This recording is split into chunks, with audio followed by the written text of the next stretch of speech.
And this morning we're going to be talking about primarily the choosing of the 12 apostles. Before we do that, I'd like to somewhat backtrack, you might say. And we're going to note that Peter, Andrew, James, and John have already been chosen, if you will. And we don't have the choosing of all the apostles, no matter which context you were to look at.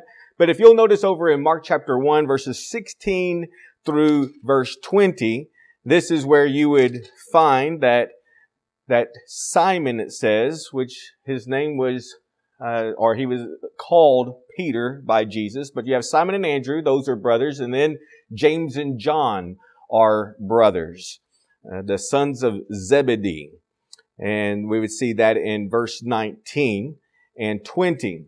And then in Mark chapter 2, which we've already considered, verses 13 through 14, specifically you have the call of Matthew.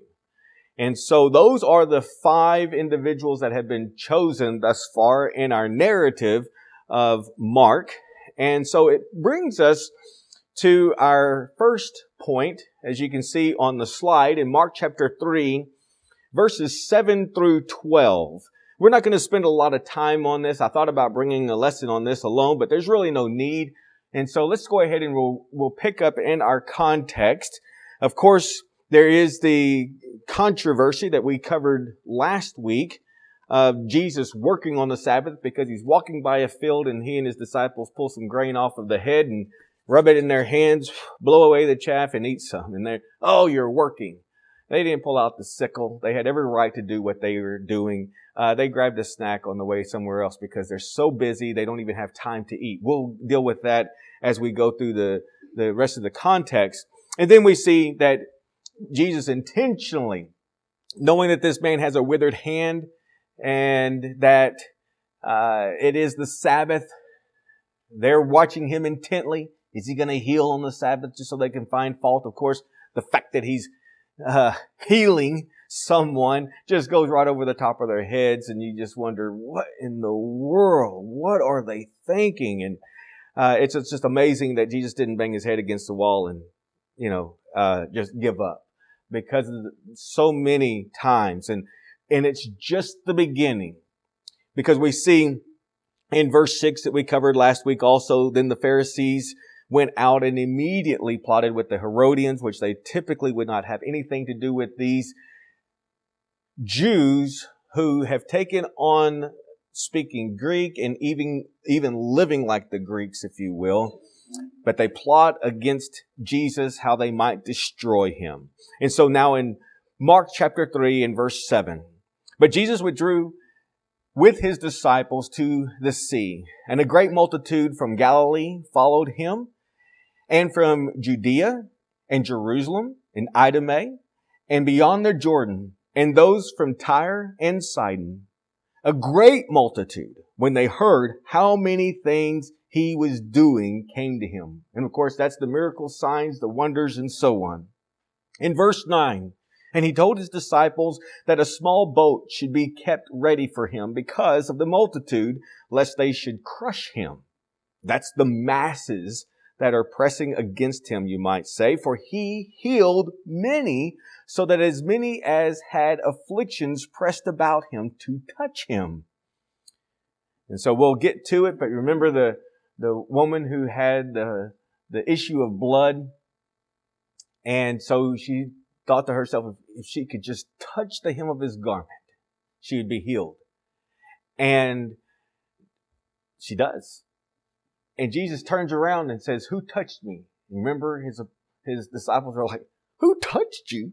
These people are thronging you. Everyone's touching you. But power had come from him, and he knew it. This wasn't just any touch, you might say. And so that's a very, very interesting story when we get to it. So these people are coming to crush him in that sense of not intentionally, but just the throng, the mob is that hard pressed to reach him. And it is because he healed many. And the unclean spirits, verse 11, whenever they saw him, fell down before him and cried out, saying, "You are the Son of God." And in every circumstance, but he sternly warned them that they should not make him known. We'll see that over and over. We've already seen it. And so, one of the things I'd like to pull from this is this idea of them so determined to get close to him because his miracles are real. They are happening.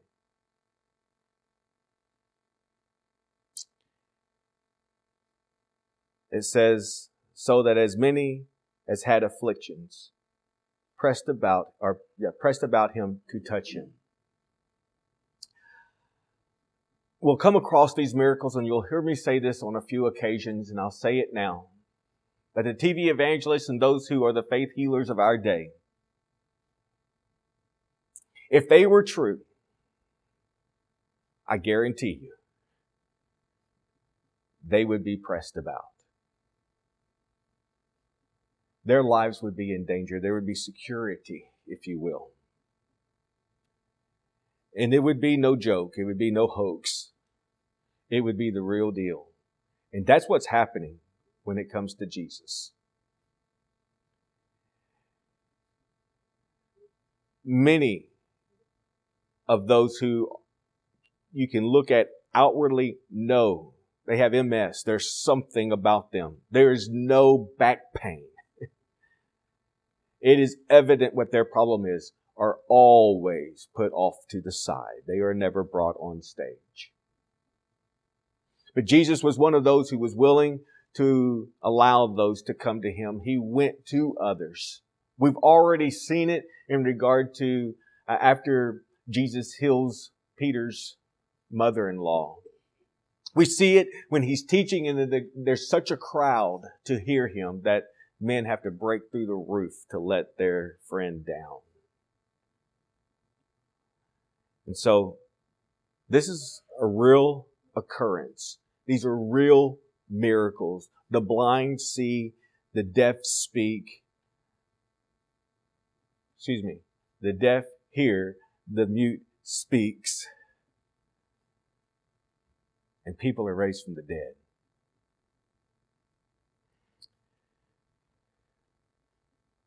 We're going to see that it's so overwhelming, as I mentioned a while ago, that they don't have time to eat. But we'll save that for another time. Let's get to the selection of the apostles, the choosing of the 12. Here in our text, in Mark chapter 3, verses 13 through 19. Let's go ahead and we'll read that, and then we'll back up and go into a little bit more detail. And he, Jesus, went up on the mountain and called to him those he himself wanted, and they came to him. Then he appointed 12, that they might be with him, and that he might send them out to preach, and to have power to heal sickness, and to cast out demons. Simon, to whom he gave the name Peter, James the son of Zebedee, and John the brother of James, to whom he gave the name you practice and practice, and then, you get it just perfect, and you stand in front of 40 people and you can't get it out. Bonerges, if that's even right. That is sons of thunder. Andrew, Philip, Bartholomew, Matthew, Thomas, James, the son of Alphaeus, Thaddaeus, Simon, the Cananite, and Judas Iscariot, who also betrayed him. And they went into a house.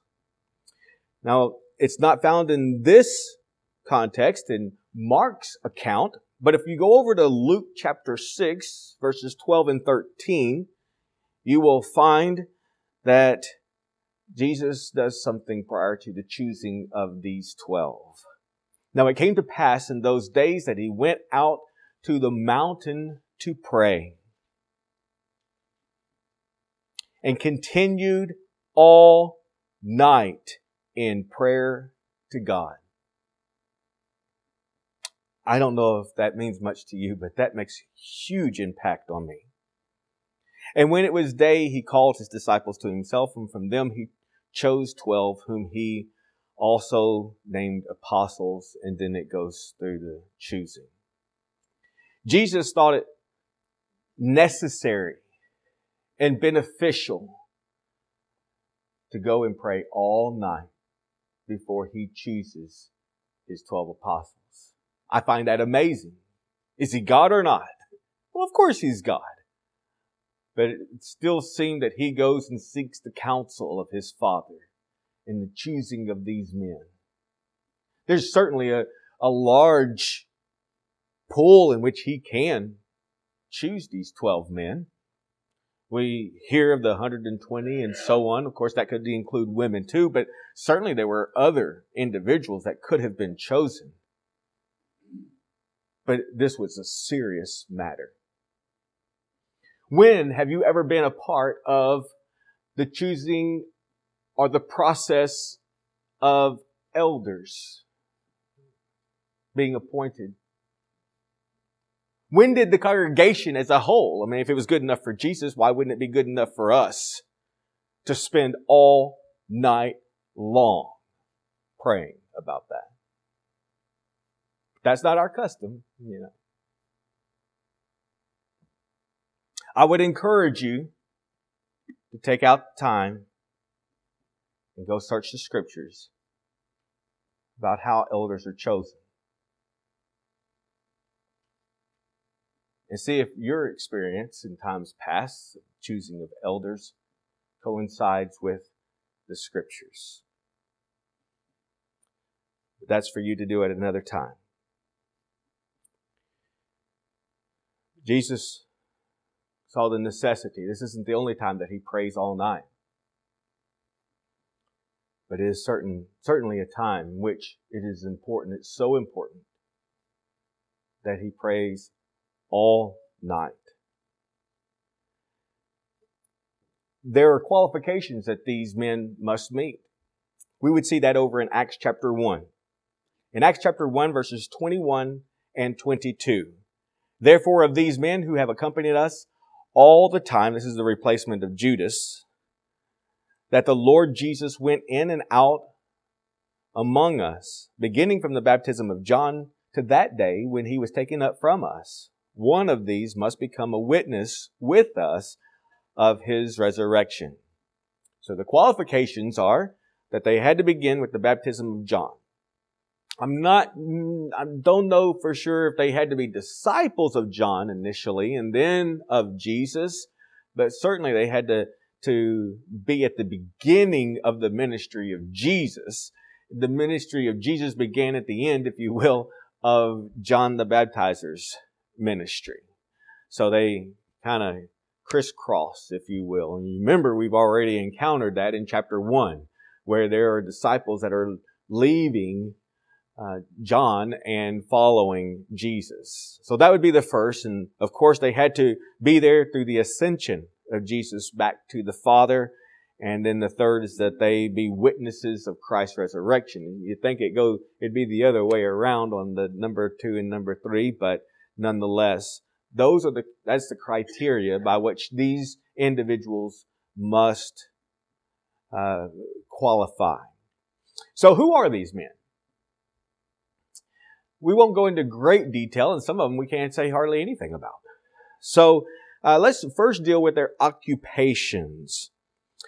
4 of them were fishermen: Peter, Andrew, James, and John, according to Matthew chapter 4, verses 18 through 22. Thomas, called Didymus, and Nathanael of Cana in Galilee are possibly fishermen. If you're taking notes, write down John chapter 21, verses 1 through 3. They kind of throw their hands up and say, "Well, I'm going fishing." Peter does, and so you have Thomas, called Didymus, and Nathanael say, "I'll go with you." Now, maybe they're just going to hang out and they're going to go fishing with them. So it's debatable whether they are really fishermen or not. Otherwise, we don't know. So one was a tax collector. Of course, that's Matthew chapter 9 and verse 9. One was a zealot. It's not really a profession, but it's the only way we can identify him. It was one who engaged in politics, anarchy, and one who would desire to participate in a revolution, always looking for opportunities to overthrow the Roman government. And so that man was named Simon the Cananite. He's a zealot. One was a thief, an embezzler. That's not his occupation, but that's how we can certainly identify Judas Iscariot. And then there's no mention of the occupation of Philip, Bartholomew, Thomas, Thaddaeus, James, the son of Alphaeus. And so what are some noteworthy deeds and characteristics that we see in these individuals? Peter, he is the first to be called, according to Matthew chapter 10 and verse 2. He walked on water. That's pretty cool. I love it when we get to that. But I don't know about you. I haven't ever walked on water. Anyone walk on water? No? I think that's pretty special. But anyways, chapter 14, verses 28 and 29 specifically. He's a self-claimed sinner. When he sees Jesus do a miracle in Luke chapter 5 and verse 8, identifies Jesus as the Christ, the Son of the living God in Matthew chapter 16, verse 16. He is a witness of the transfiguration in Matthew chapter 17, verses 1 through 8. Of course, we have Peter, James, and John. Andrew, I don't know. Maybe he's kind of, he's got to keep things going on the home front, and he's not in that inner circle we'll talk about here in just a moment. Those three. He rebukes Jesus in Matthew chapter 16, verses 21 through 23. You will not die. I'll die with you before that's going to happen, right? Rebukes him.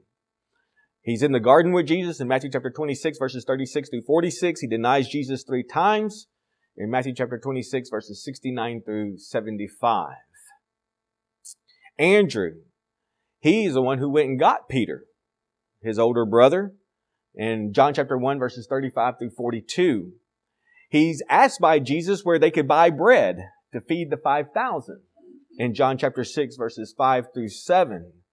And so I think that Jesus kind of puts him to the test, you might say. He's one of the 4 who inquired about Jesus about the destruction of Jerusalem in Mark chapter 13, verses 3 and 4. James is one of the 3 of the inner circle of Peter and John. And so James and John were called sons of thunder. Now there's debate of why they had that name. It could be that they have a short fuse. It could be that they're a little hot-tempered, you might say. It could be in relation to their father more than them. It could be that they're sons of thunder because they're just people who are, you might say, respond, or they react would be a better thing. They react rather than responding. Make a distinction between those two concepts. Maybe don't give too much forethought before they react. Nonetheless, they are called sons of thunder. They witness that Peter, James, and John are witnesses of Jairus' daughter being raised from the dead in Mark chapter 5, verses 35 through 43.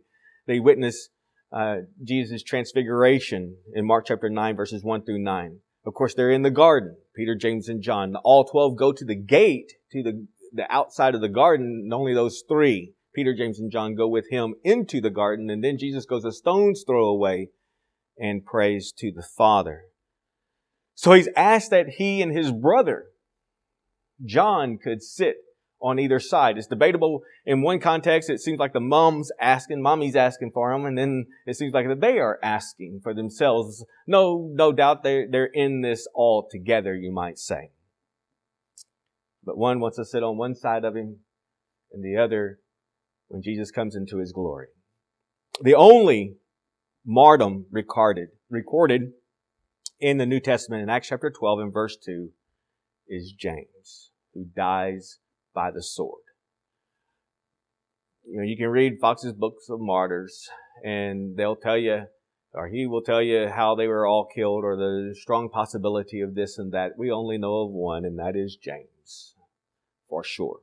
John, the other son of Zebedee, and believed to be the son of Salome, to make a connection.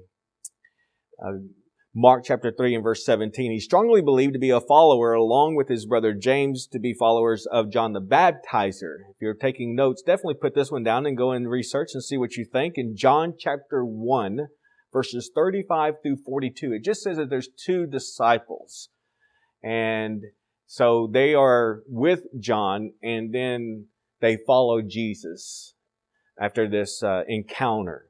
And it's highly speculated that it's James and John, but I don't think that there's enough evidence to know for sure. But anyways, be that as it may.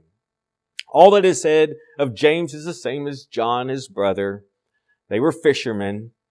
They see Jairus' daughter raised from the dead, the transfiguration in the garden, as we mentioned already.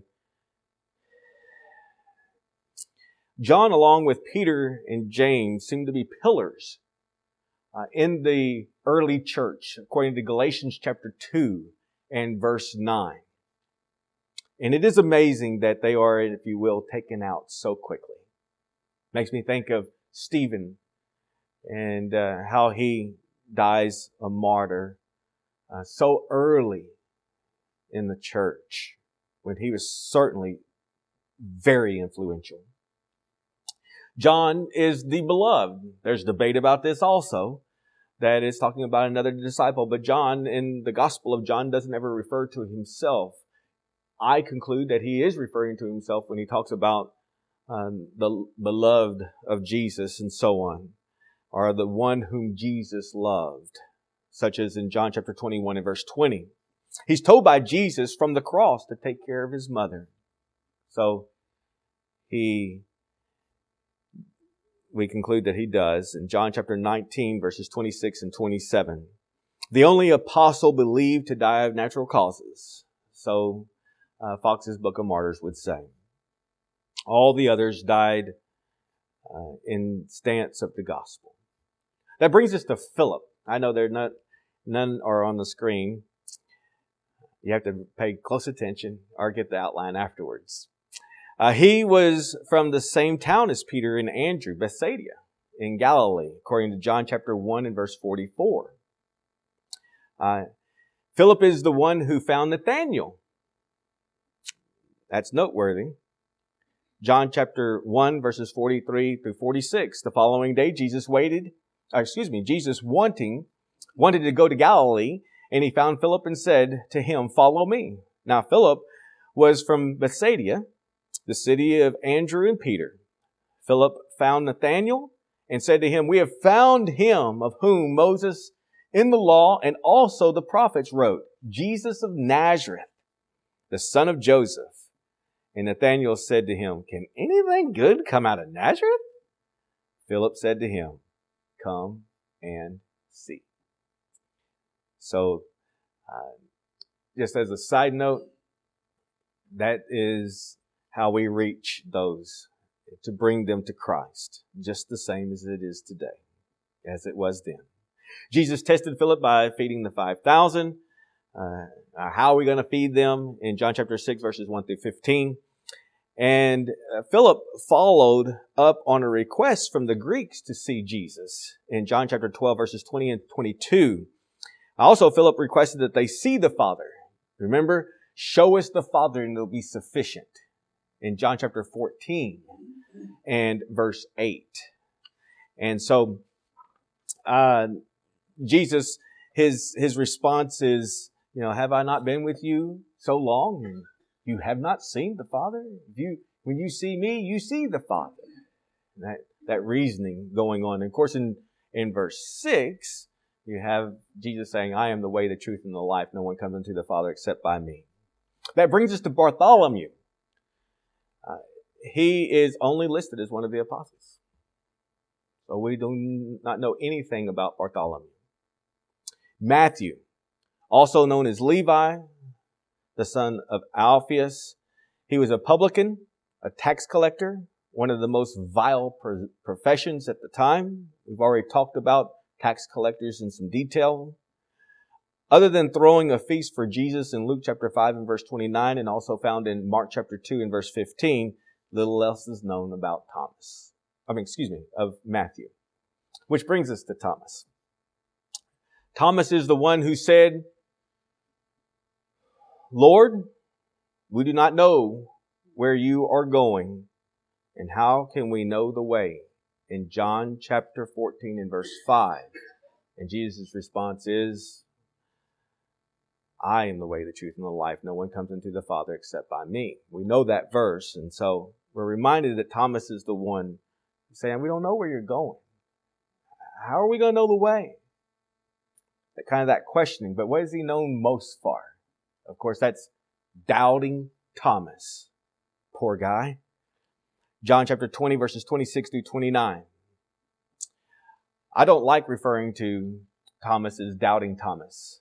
I like to refer to him as brave Thomas. And I rather him have that distinction than doubting Thomas. I don't know about you, but there are plenty of things in my past that I could be labeled, and it could be written in stone, and that would live with me till the end of time.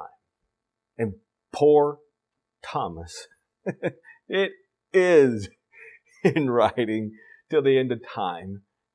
But I want to remind you, in John chapter 11 and verse 16, then Thomas, who is called the twin, said to his fellow disciples, let us go that we may die with him. I don't know how he said it, but maybe something like that. I hope that his voice didn't stumble, that his voice didn't shake, but that he, with the resolve to go back to Jerusalem, knew, as well as Jesus knew, it was a death sentence. And it was for Jesus. And Thomas says, let's go and die with him. So please remember Thomas for that and emulate him. James, the son of Alphaeus. He is also referred to as James the Less. Now, it could refer to his size, but most probably it means that he's just younger than the other James with the same. So, with the same name, of course. His mother was named Mary, the wife of Clopas, and identified as the sister of Mary. So, James' mom was Jesus' aunt, which makes James, the son of Alphaeus, Jesus' cousin. And of course, John the Baptist was his cousin also. Sometimes we don't put those together. So, James, the son of Alphaeus, is Jesus' first cousin. Thaddaeus, also known as Judas, son of James, in Luke chapter 6, verses 16. Also in Acts chapter 1 and verse 13. John refers to him as Judas, not Iscariot, in John chapter 14 and verse 22. Otherwise, there's no reference to Thaddaeus. Simon the Cananite, he's only found in the list, just like Bartholomew. Nothing else is spoken about him. That brings us to Judas Iscariot. He is the treasurer, it would seem. He carries the money bag or the money box for the apostles and Jesus in John chapter 13 and verse 29. He is a thief, noted by Jesus in John chapter 12 and verse 6. Satan enters him in Luke chapter 22 and verse 3, John chapter 13 verse 2, also 21 through 30, and in John chapter 17 and verse 12. He is betrayed by Jesus for 30 pieces of silver, which was the common price for a slave. Matthew chapter 26 verses 14 through 16. He identifies Jesus with a kiss to the mob. In Matthew chapter 26 and verse 49. He is remorseful, but hangs himself. In Matthew 27, 3 through 10. What was the purpose of these apostles? Well, in Mark chapter 3, verses 14 and 15, then he appointed 12, that they might be with him, and that he might send them out to preach, and to have power to heal sicknesses and cast out demons. we're going to see over and over, preaching is the purpose. The preaching was supported by the miracles, or because the miracle could not be denied, what these men spoke had to be from God. Their purpose also was to witness of Jesus Christ. In Acts chapter 1 and verse 8, "But you shall receive power when the Holy Spirit has come upon you, and you shall be witnesses to me in Jerusalem and in all Judea and Samaria and to the ends of the earth." And ultimately, they were foundational. In Ephesians chapter 2, beginning in verse 19, "Now therefore you are no longer strangers and foreigners, but fellow citizens with the saints and members of the household of God, having been built on the foundation of the apostles and prophets, Jesus Christ himself being the chief cornerstone, in whom the whole building being joined together grows into a holy temple in the Lord, in whom you also are being built together for a dwelling place of God in the Spirit." We are, in essence, blocks in this building of God. The foundation is what the prophets spoke from God in regard to the Messiah. And then you have the apostles. So you have the prophets pointing to Messiah, the future Messiah, and you have the apostles then going out and preaching and proclaiming that Jesus was the promised Messiah. And you and I, as blocks in this building, can do the same. We're not apostles. Apostle only means one sent. But certainly there is something special about these men over all other that are sent in that sense. But you and I can participate in the declaration that Jesus Christ is the Son of God. And we can spend a lot of time on each of these individuals, but I hope that you could see by looking at their different occupations, if you will, if we do know, and then the ones that we don't even know. In essence, it doesn't matter what they did for a living. What matters is what they did for Christ. And so you and I aren't any different than they. And I'd like to point out that they were ones specially sent by God, chosen and sent by God, by Jesus Christ, to be useful to the Master. And their background was no different than you and me. They were sinners. And they decided to change their lives and to follow a man by the name of Jesus Christ who claimed to be the Son of God. Their occupation was irrelevant. The kind of characteristics that they have or had is irrelevant. And you and I are going to be different from one another. And that's good, because you don't want to be me. And frankly, I don't want to be you. It's mutual.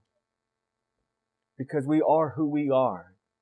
And you have a tax collector compared to a zealot. And a zealot compared to a common fisherman. And the point is that they became foundational to the church, to the kingdom of Jesus Christ. And you and I build upon their work today. You and I can be, in a sense, as important, maybe not to the great degree that we'll ever have our name written in a book, that will ever be remembered in 100 years, but you understand the point that we're still important to God. That we'll see how men such as Judas destroyed his life. Literally. He destroyed it and then took his life. And then one who denied the Lord 3 times went out and wept bitterly. but then was put in the ministry and would seem to be very, very influential. So much that the Catholic Church says he was the first pope.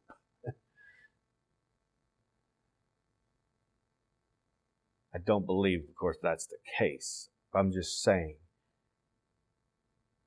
you can be the nobody. You can be the one who forsook Jesus. You can be the one who denied Jesus. You can be the one who spat in Jesus' face. And the truth is that we're all guilty of that. But there came a day in which we could have our sins washed away and we could start all over anew, rising up from the waters of baptism with a new identity. And that identity was Jesus Christ himself, according to Galatians chapter 3 and verse 27. For as many of you as were baptized into Christ have put on Christ. We wear him. We want people to see him living in us. And we want to bring them to Christ. And there are going to be those say, what good can come out of Nazareth? And they may say, what good could come out of Columbus? I don't know. And all we have to do is say, come and see.